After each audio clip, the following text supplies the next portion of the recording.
So welcome to Cycling Tips, training with power versus heart rate. I use both. Let's have a look at here. We've got a little climb here, used in this stage in Tour Down this year.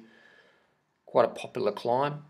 Got over 1,900 riders on there. Fastest time, Damon Howson. I think he's under 23, silver world time trial champ. Silver medalist. He's got a 7:26.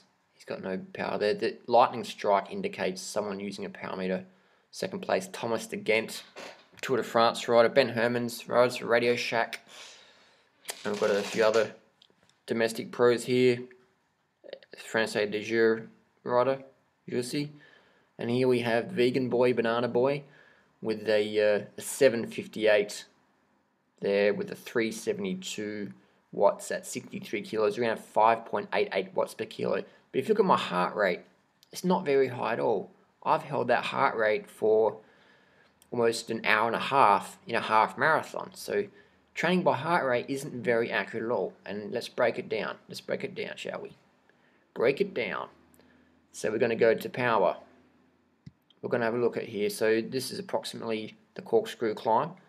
You can see that I've tried to not spike it too much. This is a couple of corners where I'll probably push a little bit too hard, but that's okay, just for a few seconds. You can see there that it's only... We've got 54.18, and then I move over 54.22. So it's only a 4-second burst. That's okay. And I've tried to keep it up. What I can notice next time on this climb is I can try and put a more consistent power on the flat sections, really.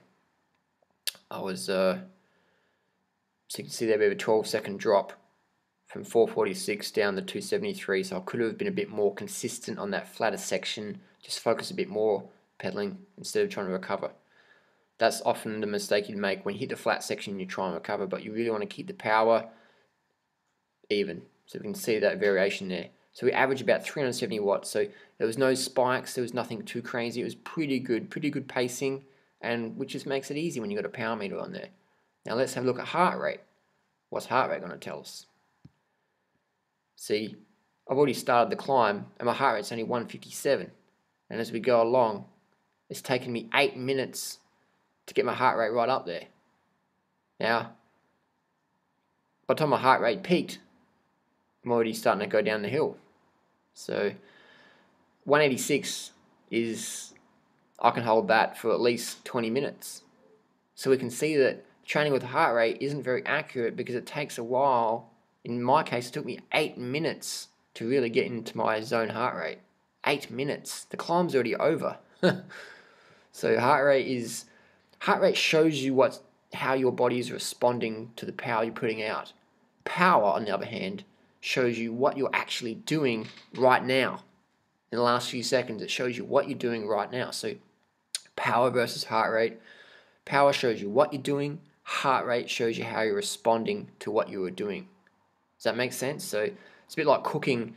If you want to bake a vegan banana cake, then using a thermometer, aka a power meter, is going to help you a lot more than just, using a fan or whatever. So heart rate is good, but power is best. Let's just look at cadence quickly. So we can see that on the climb over here, that's where we were. So we're trying to hover between 80 to 100. That's what we're trying to do. So nice, last light cadence. And this is a pretty steep climb. I use compact crank on this one, so I can have that nice cadence. So we probably average around 85 for the climb, cadence-wise. So there you go on cadence. Speed is totally irrelevant. Speed means nothing really in cycling. It doesn't show you what's happening because you might be drafting, might be tailwind, whatever. So power is the most absolute and accurate way to train. If you're not training with power, then you're really missing out a lot. So heart rate shows you how you're responding. Power shows you exactly what you are doing. Exactly what you are doing. So there you go. That's the difference. Heart rate shows you how you're responding to the workload, and power shows you your actual workload. So it's a bit like going to the gym and wearing a heart rate monitor to do bench press. It doesn't really tell you that much, does it? But the numbers on how much you can bench press, that's what matters. The wattages you can push out as a cyclist, your watts per kilo, that is what matters. Your heart rate doesn't really matter. Your watts per kilo matters. If you're in the gym doing bench press, you can put your heart rate strap on. Yeah, that's cool, but what matters, are you getting stronger? Are you lifting more weight? As a cyclist, are you putting out more watts per kilo? Only with a power meter you can objectively quantify and measure advances in your fitness. Objective advances. Not guessing, not assuming, not thinking, oh yeah, my heart rate's... No. You can say my watts per kilo is up, and watts per kilo is the most important factor for a cyclist. Thanks for watching. See you soon.